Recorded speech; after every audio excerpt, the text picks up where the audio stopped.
Alright everybody, this is Steve Austin welcoming you back to the RazorwireReviews Podcast number 6. We're fixing to open up a massive can of audio whoop-ass. We're going to talk WrestleMania 30. We're going to talk about how Luke would book WrestleMania 30. Now me, personally, I don't know whether shit or why I might watch. Hand it over to Luke. Cheers, Steve. Thanks for that. Bit random of you to pop over, but yeah, sip of Pepsi for the working man. It is indeed a wrestling-centric podcast, and I'll be talking about how I would book WrestleMania 30. And of course, you know, I'm going to WrestleMania, so it's definitely a more of a vested interest on my part of to how this thing is going to play out. Before we get to that, before we get to the wrestling talk, I know this is going to be a wrestling-centric podcast, so anyone who wants to hear about movies, I'm sorry. There will be the next podcast coming a lot sooner than this one. The gap was quite big. I didn't want to leave it too long, but it's been almost 2 weeks. Anyway, I have a question. And it is from it's not a question for the podcast, but I'm going to answer it on the podcast because I've had no questions this week, and it's from Movie Hardy 2014, and he says, "Hey man, just wondering how come you moved to Norway." So I figured I'd cover that before we jump into all the wrestling stuff here today on the RazorwireReviews Podcast. Why I'm in Norway right now is very simple. Anyone who's followed my YouTube channel for an extended amount of time will know that I'm engaged. I have a fiancée named Connie. She appears in many videos with me. In fact, she will be appearing in the upcoming 30 Days of Mania video series, in which we will be talking about every single WrestleMania from number 1 to number 30 every single day from March 8th all the way through to April, whenever it is, forgotten, at New Orleans. So you can look forward to that. My Connie is my fiance. My fiance is Connie. She is Norwegian, and so that's why I'm here. It's really that simple. I mean, I could go into specifics, but you know, we've been together, you know, almost 5 years. That's 4.5 years. And so, you know, we did the long distance thing for a while. She moved over to the UK. She lived with me for a while. Now I'm living over here with her for a while to see how things go. And that's about all. That's all I really got to say about that. Really, I mean, I could go into greater depth on that, and but I don't want to kind of depress myself because it's very difficult to find a job here in Norway. So I'm struggling, but you know, just trying to enjoy it. You know, I'm just trying to enjoy what I can and trying to find a job and trying to learn Norwegian better. That is the way it goes. Now it's time to talk some wrestling. It's time to talk wrestling. Alright, so this is stemming off a question I got a couple of weeks ago for the RazorwireReviews Podcast, and this is from Chris Vint. You can follow him on Twitter at Vinto316. And he asked me, if WrestleMania 30 could be your own, what would you do card-wise? Now, I said on the last podcast I'm going to dedicate a whole podcast to this question. So, yeah, that's what I'm going to do. WrestleMania 30. Well, as of this kind of recording, you know, we're at the end of February, beginning of March, and I was going to record this podcast before the Elimination Chamber when I was very hopeful for the future of the WrestleMania card. And then the Elimination Chamber happened, and I was still very happy with where WrestleMania was headed. And then the Raw after Elimination Chamber happened, and it kind of all sank from there. You can check out my rant video on YouTube where I kind of get it all off my chest. You know, as a wrestling fan, I reserve my right to be, you know, a whiny little bitch. And considering that Mick Foley has been pretty petty and whiny about it as well, it makes me feel like I'm in at least good company with someone who I've looked up to, not only as a wrestler but as a man for you know, a large percentage of my life, and we both share the same pettiness and bitchiness, I guess, about the wrestling product, which we both dearly love so much, as do so many fans around the world. This is why you're probably listening to this, because you love wrestling. You want to hear what I've got to say on it, and it's fun to hear other people's opinions and see if they measure up to your own, and if you can, you know, get something new to your own opinion, see what they bring to the table, and table as I'm tapping right now. So yeah, WrestleMania 30. Well, this Monday's Raw coming up takes place in Chicago. last week we had Triple H and Daniel Bryan setting up their match for WrestleMania. We had Orton and Batista continuing their quote-unquote feud. And we had Brock Lesnar and Undertaker shocking the world by making their match official. I mean, I don't think anyone saw that one coming. If you can't understand sarcasm, I was taking the piss. And that's the thing I talked about in my video last week. It was probably the first time in years that Undertaker's come back in the run up to WrestleMania, and that gong just didn't really get me going. It was cool. I loved the way the segment was done. It was worked well. I'm looking forward to the match. I think it's going to be a really good one, but it's not going to be what WrestleMania 30 should be, and that's something monumental, something you've never seen before, something really exciting and special, something that in 10, 20, 30 years time will be shown again and again in replay packages when you have the voiceover saying, the wrestlers have indelibly etched themselves into the annals of time, that kind of thing. You don't really get that between Undertaker and Brock Lesnar, in my opinion. So this is how I would change things, starting with this Monday night's Raw. Now, I'd have Raw open up, this is on the fly, I haven't really planned this or written anything out, but, on this Monday's Raw, I'd have Randy Orton come out, complain about, I should have to defend my title. I don't know, just some kind of whiny, bitchy heel thing that he's been doing for a while anyway, so it shouldn't make too much difference. Just have Orton come out and, really whine and stuff, and, Triple H comes out, and then Triple H will come out and say, Orton, you've done nothing but, just cry and whine and everything ever since you've, been the champion. So what I'm going to do is, make the realization now that maybe you as the face of the WWE isn't what's best for business, and tonight there's going to be a fatal 4-way match. And the winner of that match will face you tonight for the WWE World Heavyweight Championship. Now this is truly the night where the network begins in full, because last Monday it was a trial week which I took part in. If you want to hear my thoughts on the WWE Network, I put up 5 videos about it. The 5th one's to go up to tomorrow actually. This Monday is when the network, you have to pay for it. There's no free trial, and so to bring people in, a title change. Now, what I'd have to do, say like a fatal 4-way match between John Cena, Daniel Bryan, Dolph Ziggler, and I don't know, Sheamus or Cesaro, someone like that. Then you have, a couple of matches. Brock Lesnar comes out with Paul Heyman, and actually no, forget that. First off, Undertaker comes out. Now, Undertaker's talked in the past, he's kind of broken away from being 100%, the dead man character, so he can get away with something like this, where he can come out and he can say, I've heard that people have been saying that I'm going to be wrestling the Undertaker. I'm going to be wrestling Brock Lesnar at WrestleMania 30. Let me just correct you all now. I will not be facing Brock Lesnar at WrestleMania. Just because I put a pen through his hand and chokeslammed him through that table last week does not mean that I have signed a contract and that I'm willing to wrestle Brock Lesnar at WrestleMania. Brock Lesnar and Paul Heyman, they wanted history to conquer. I came out and I gave them history to conquer, and all Brock Lesnar did was stand in front of me, and the only thing he gave me was a pen. I'm looking for something with a bit more challenge than that. Now, I guess that's kind of burying Brock Lesnar a little bit, but, and of course, obviously, I'm kind of working with what's already happened. If I was going to book this WrestleMania 30 from start to finish, there would never have been a Brock Lesnar Undertaker segment. Now, we have Brock Lesnar and Paul Heyman, backstage or something, say this is ridiculous,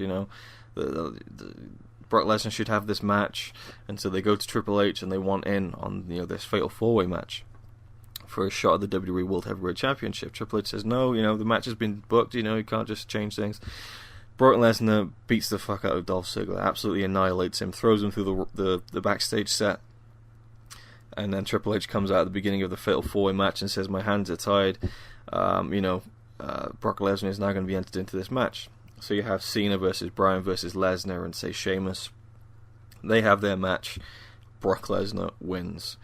Now, I would say that Bray Wyatt comes down after the match, tries to attack Cena again. The whole Wyatt family's there. Cena fights off Bray Wyatt, hits him with an attitude adjustment, leaves the ring. The Shield come down, and the Shield and the Wyatts, they get into a brawl, and this sets up a Shield versus the Wyatts match at WrestleMania, a rematch in a street fight, a 6-man street fight. Then we would have Cena backstage being interviewed, and he's like, he's got, just to reference it, the Wyatt thing is done. And then we'd have Orton versus Lesnar in the main event for the title on that Raw.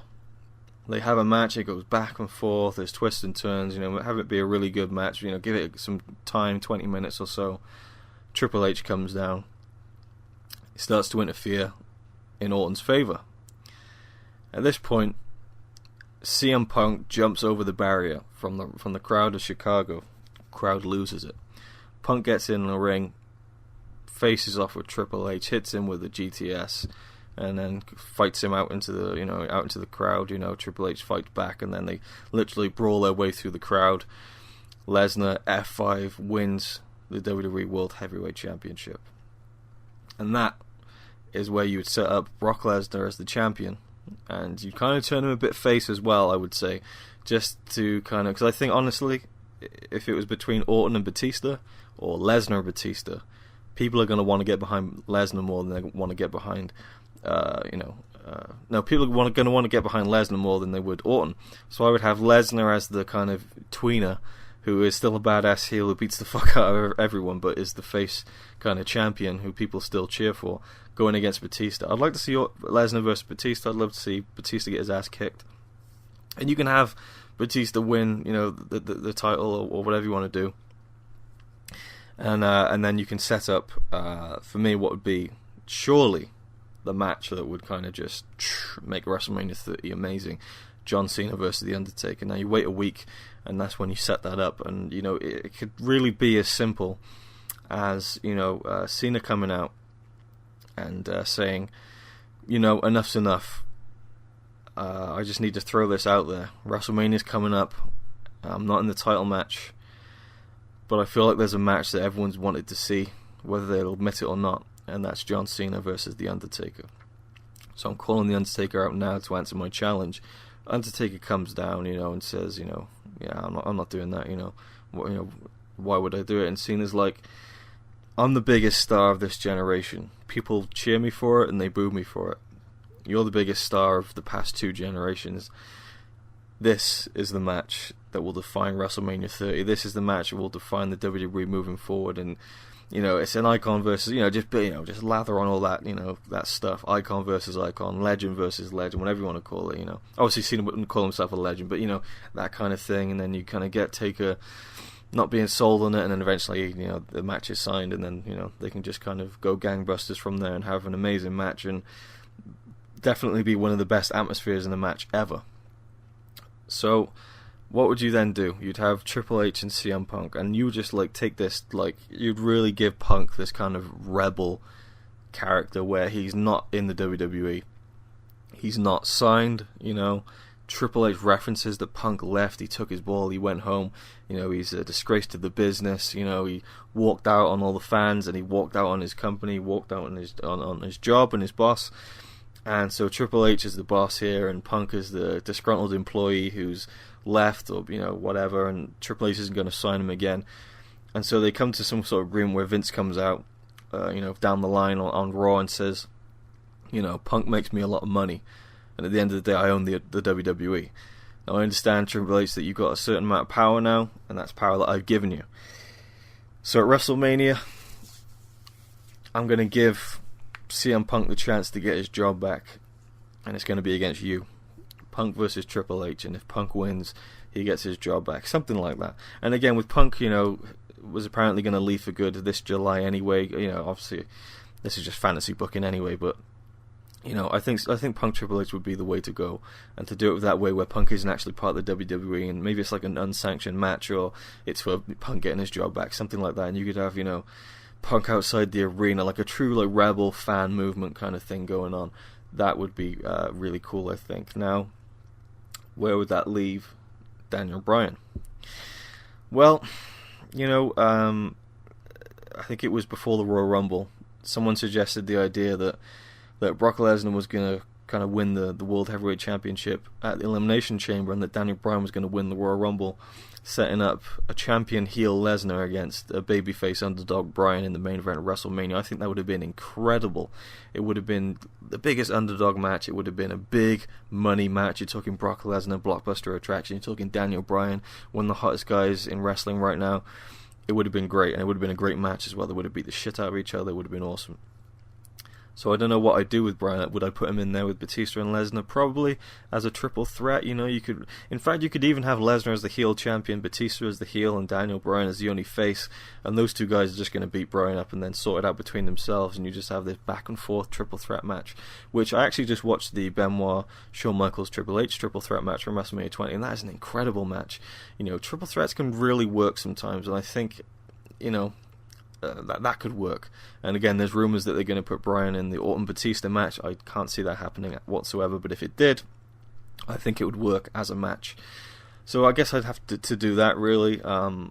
Another match I'd like to book would be, Daniel Bryan versus Undertaker. The only problem there is that Bryan is so over, and Undertaker's at the point now where he can't really go heel.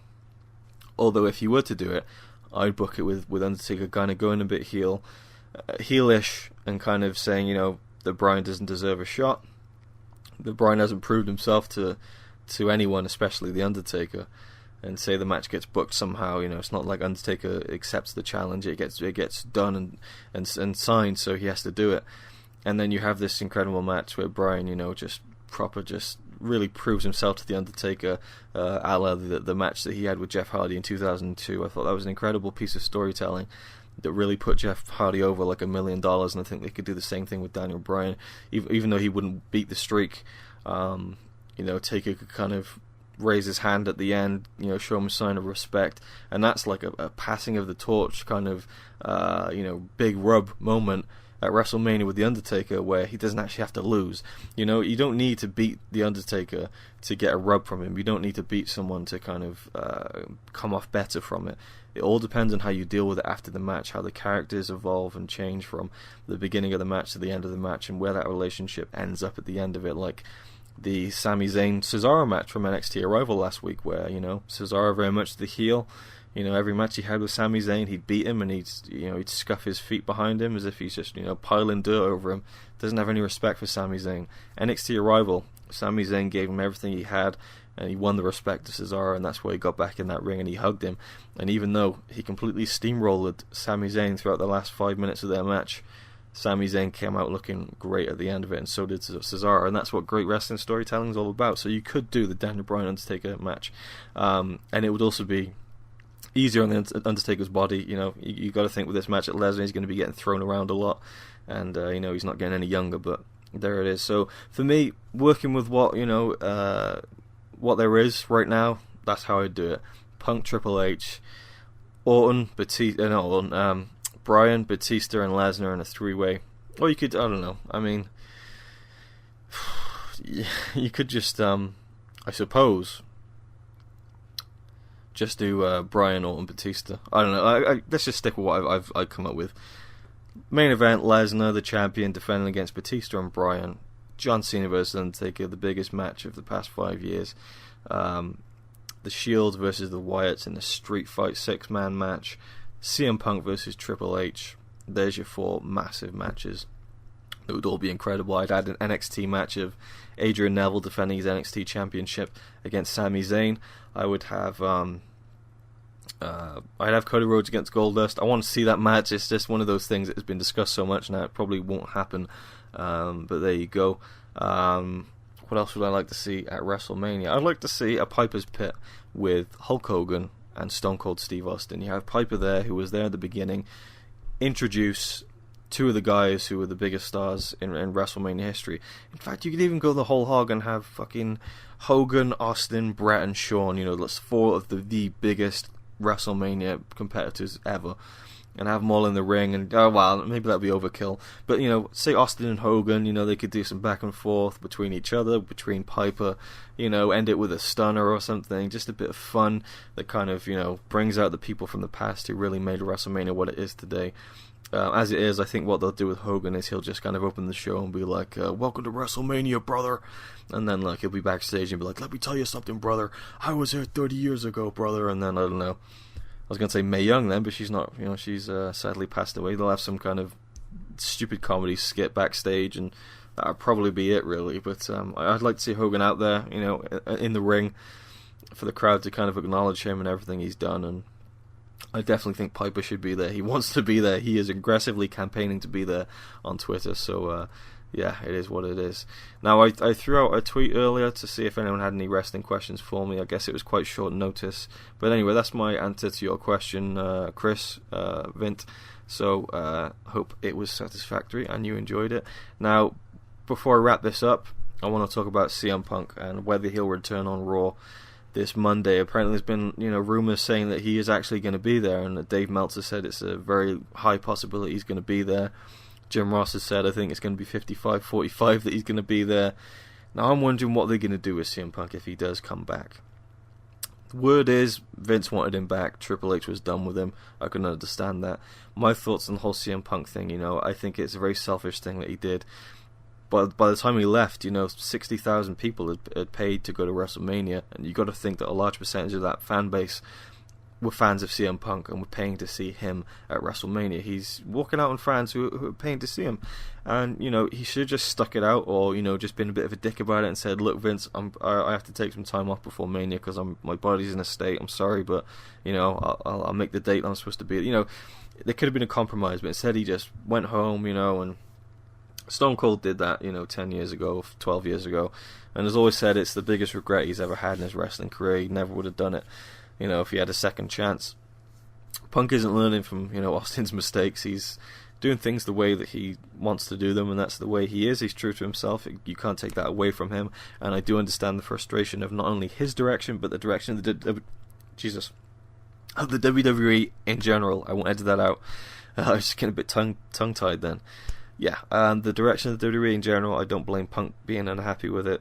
I mean, Punk is, I think he says he thinks he should have been in the main event of WrestleMania 27 against John Cena. He thought he was the best heel in the company. Cena was the best face. I have to disagree. I think The Miz was the best heel in the company. Definitely not the best wrestler, but Miz had more momentum than Punk at WrestleMania 27. It was only until Punk pulled his finger out of his arse and did that pipe bomb promo that he really became a player, in my opinion, in terms of the all-round package, not in terms of his wrestling, but the all-round package and the widespread mainstream attention. WrestleMania 28, I think Punk probably should have been the main event, but with a match as big as John Cena versus The Rock, they were looking at it from a perspective of Rock Hogan, which should have been the main event of WrestleMania 18, went on the middle of the show and kind of killed the rest of the show. So I feel like there was no chance for Punk at WrestleMania 28. Unfortunately, the next year, yet again, Punk got kind of out of that main event spot, but he still had the best match on the show.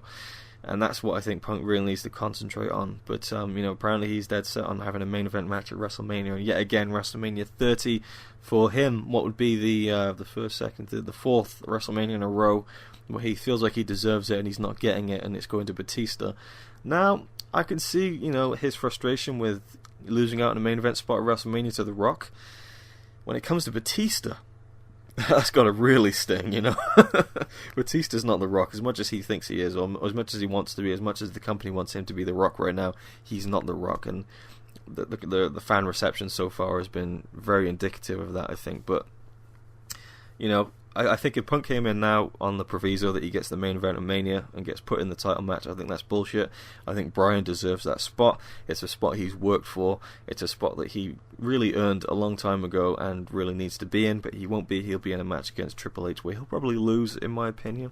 So I think that Bryan should go to the main event and that Punk should wrestle Triple H. And what would be a great match and a great storyline if they did what I said, kind of like a Rebel kind of thing where Punk's actually not back with the company and they really play up what he actually did and turn it into a worked shoot, which a shoot turned into a work, you know, which is what Austin said in his podcast, that it could likely very well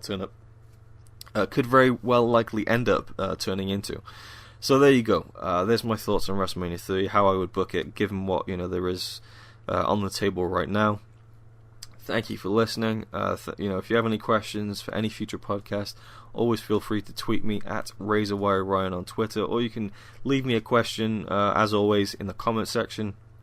If you're listening or watching this on YouTube, I'll always answer the comments in the YouTube comments on future podcasts. So there you go. Thank you for watching, and thank you for watching.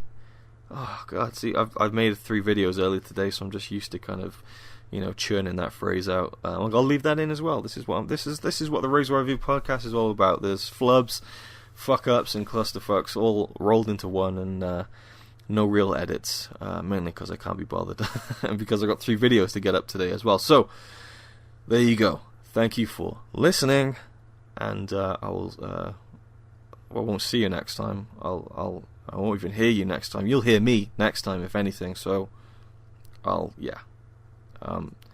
God, this is awkward. I need a good sign off for this podcast. So just thanks for listening, and I don't know. For now, I'll just say thanks for listening, and in case I don't see you, good afternoon, good evening, and good night.